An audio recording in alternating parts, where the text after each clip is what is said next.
This is our van, which we're converting into a camper, and now I'll give you a tour of it.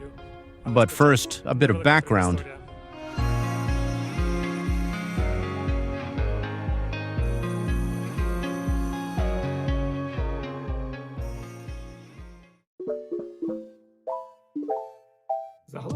We love to travel. We tried bus tours, we flew by plane, in winter we went to Bukovel by train. But what we love most is traveling by car. And the car, a Chevrolet Aveo bought by our parents, served us perfectly for that. We traveled through a whole series of countries. We covered over 100,000 kilometers just on trips. And for its price, this car was just amazing. As long as you serviced it on time, there were no problems. This car served our parents and us for over 15 years, and it never let us down. We drove it off-road, through mountains and rivers, even in places where all-wheel drive cars were afraid to go. But we went and everything was fine. Anyone who had or has this car will understand me. It's a good car. So every time we planned a trip, we calculated how much we'd spend during the vacation. And it turned out that the main part of the expenses was accommodation. And when it was our little car, we couldn't change anything. At most, we could book a hotel in advance and save 10 or 20%. And we asked ourselves, can we optimize our expenses more? The simplest option was to get a station wagon or something similar, a car with a large flat trunk connected to the cabin so that the rear seats could fold down and we could organize a full double bed there. We prepared and went on a test trip. The plan was, one night we sleep in the car, the next night in a hotel, one in the car, one in a hotel, and so on. And in the end, what did we get?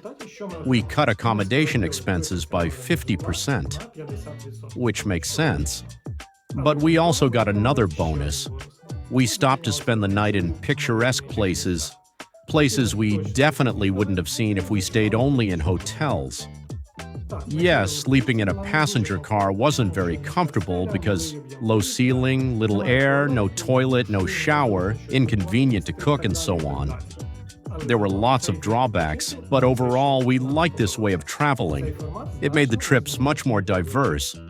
And we decided to turn our van into a mini smart apartment. It would have all the basic amenities for comfortable living, and at the same time, it would still be a car with all its advantages, so we could repeat such a trip, but already having everything we need with us. When traveling in a motorhome, we can stop at campgrounds. The cost per night there is from 20 to 50 euros, so we save at least 50% compared to staying in hotels. But the camper is relatively autonomous. We don't need electricity because we can charge from solar panels in the car's engine. The only thing we need is to refill water every few days and empty gray water.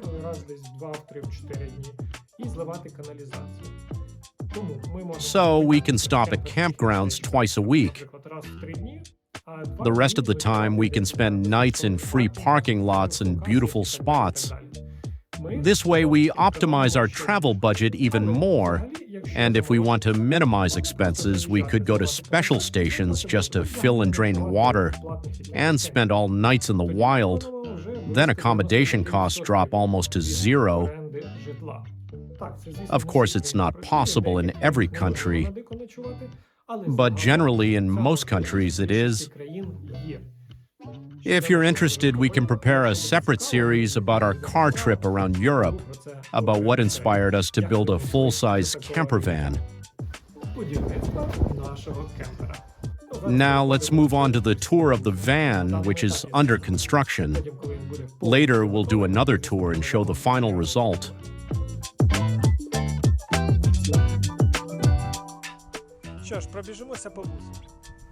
At the moment, the van has 2 camper windows installed. On top, there are 2 fans. Also in the front part, there will be a solar panel, maybe even two, depending on power consumption. Here we already installed a water inlet hatch for filling clean water that will be used in the shower and kitchen. On the other side, there will be the exhaust for the gas water heater to exchange air with the outside.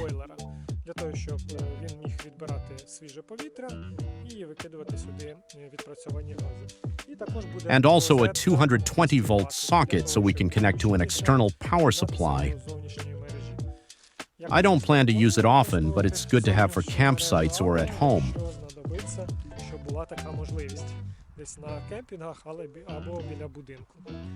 What's inside?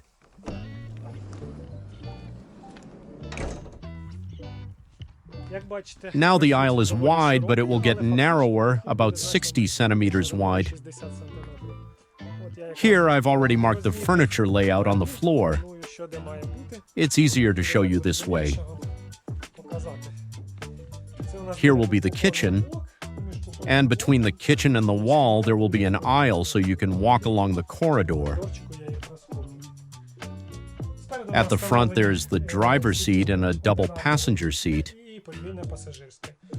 We'll remove the double seat and install a single seat, same as the driver's. This will create a passage so you can walk from the cabin to the main living area. There will be 2 seats, but the camper is planned for 4 people. Yes, of course, it won't be very comfortable for 4 adults to travel, but 2 adults and 2 children could live in it while traveling. So we're installing a certified safety frame in the second row. Seats are primarily about passenger safety, so they must be installed by qualified workers. And the equipment must be certified specifically for this van model. We bought this frame with seat belts, especially for our camper. It's not fixed yet because we need to insulate the floor first, then we'll secure it properly. But this is just the safety system. We'll install the actual seats during the furniture installation stage inside the van. 2 passengers will be able to sit and travel safely. And when we're parked and resting, the 2 front seats will have a swivel function. They will turn towards the table so we can have breakfast, chat, play board games, and spend time together. Behind the safety frame, there will be a shower cabin size 70 by 90 centimeters. It's impossible to make it bigger, but making it smaller doesn't make sense either because it would be inconvenient. Inside, there will also be a toilet. I didn't even think about making a separate room for the toilet. You understand why. The space is already very limited. We use every centimeter usefully, so it will all be in one room. You can enter, take a shower, and use the toilet if needed. Also, there will be a small sink and a mirror in the corner. Behind the wall, there's quite a lot of unused space. I didn't want to waste it. I thought about it for a long time and decided to make hidden shelves there to store toothbrushes, shower gels, and other things. We'll try to use this space as efficiently as possible. We'll see if it works out.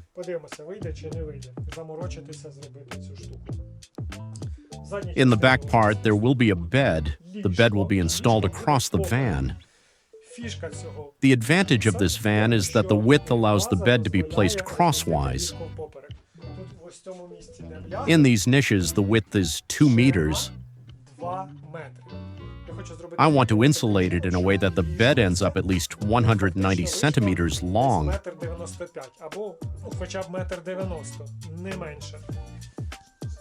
My hand is tired. I'll switch hands. This is a Citroën jumper, the same as Fiat Ducato and Peugeot Boxer. They're identical vans. Only the logos and equipment differ. I bought this body to have more options for placing furniture. If I had bought another brand's van, I'd have to make a shorter bed, place it along the van, or cut holes in the body and add special panels to widen it. Then we'd get a bed of normal length. But here, nothing extra is needed. The bed fits perfectly and will be comfortable. This is very important because when traveling in a small car, the space allowed us to lie down and stretch our legs, but not completely.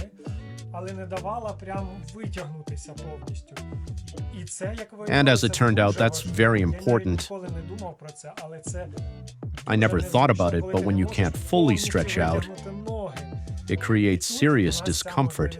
And here we'll have that possibility. I'll make sure the bed lets us sleep comfortably. The bed will be at this level, attached to the van's frame.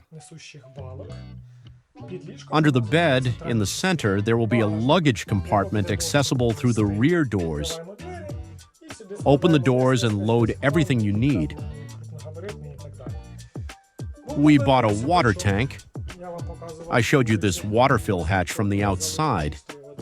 Here's the inlet. The tank is great because of its special shape. It goes around the wheel and doesn't take up much space. It holds over 100 liters but barely takes up space. I could have bought a rectangular tank for half the price, but it would have taken up half the luggage compartment. And there isn't much space, so we have to use the volume as efficiently as possible.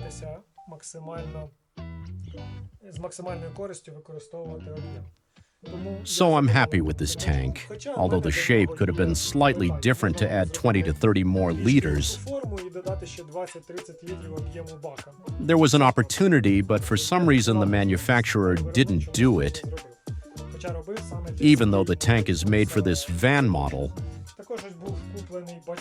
We also bought a tank to be installed under the floor to collect gray water from the sink and shower.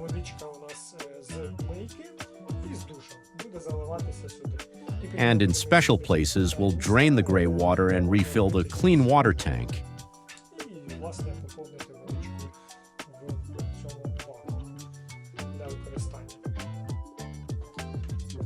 In the center, we have open space. This space will also be used as efficiently as possible. At the end, there will be a gas cylinder because we'll have a gas stove and boiler for heating water. I'd love to do everything on electricity, but unfortunately, that's very difficult. When you travel alone, the battery might be enough. But if you travel as a couple or more, electricity alone won't be enough. You can't both heat water and cook only on electricity, so we'll have gas. In this area, we'll also have the kitchen. It's marked here on the floor. This orange square will be the fridge. Above the fridge, there will be a countertop for cooking. Next, a compartment for trash bins, and above it a sink, then drawers and a gas stove. The idea is when we close the doors and cook, we can look out the window. Of course, we'll need to bend down a bit to enjoy the view, but it's still nice. Light will come into the kitchen and brighten it up. If we want, we can open the doors and cook while looking at, for example, the sea, if it's there. On top, there are 2 fans installed. This fan is in the corridor. When we cook, we can turn it on to pull the moist hot air outside so it doesn't accumulate inside.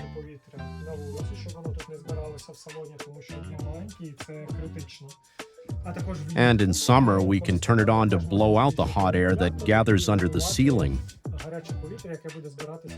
This should help us in hot weather. Yes, we could install an air conditioner, but it's quite expensive. We have many windows, so we can create a draft and improve the temperature inside.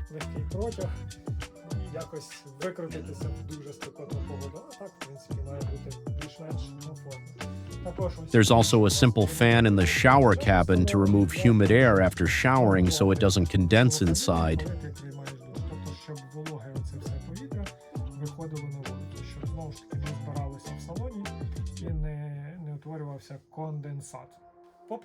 About installing camper equipment, insulating the van, furniture installation, and using our camper, watch in the next episodes. Subscribe to the channel so you don't miss new videos. We'll show everything in detail and explain the whole process so you'll know if it's worth doing. And if you decide to do it so you won't make mistakes, maybe we'll make mistakes too. In general, write comments, ask questions.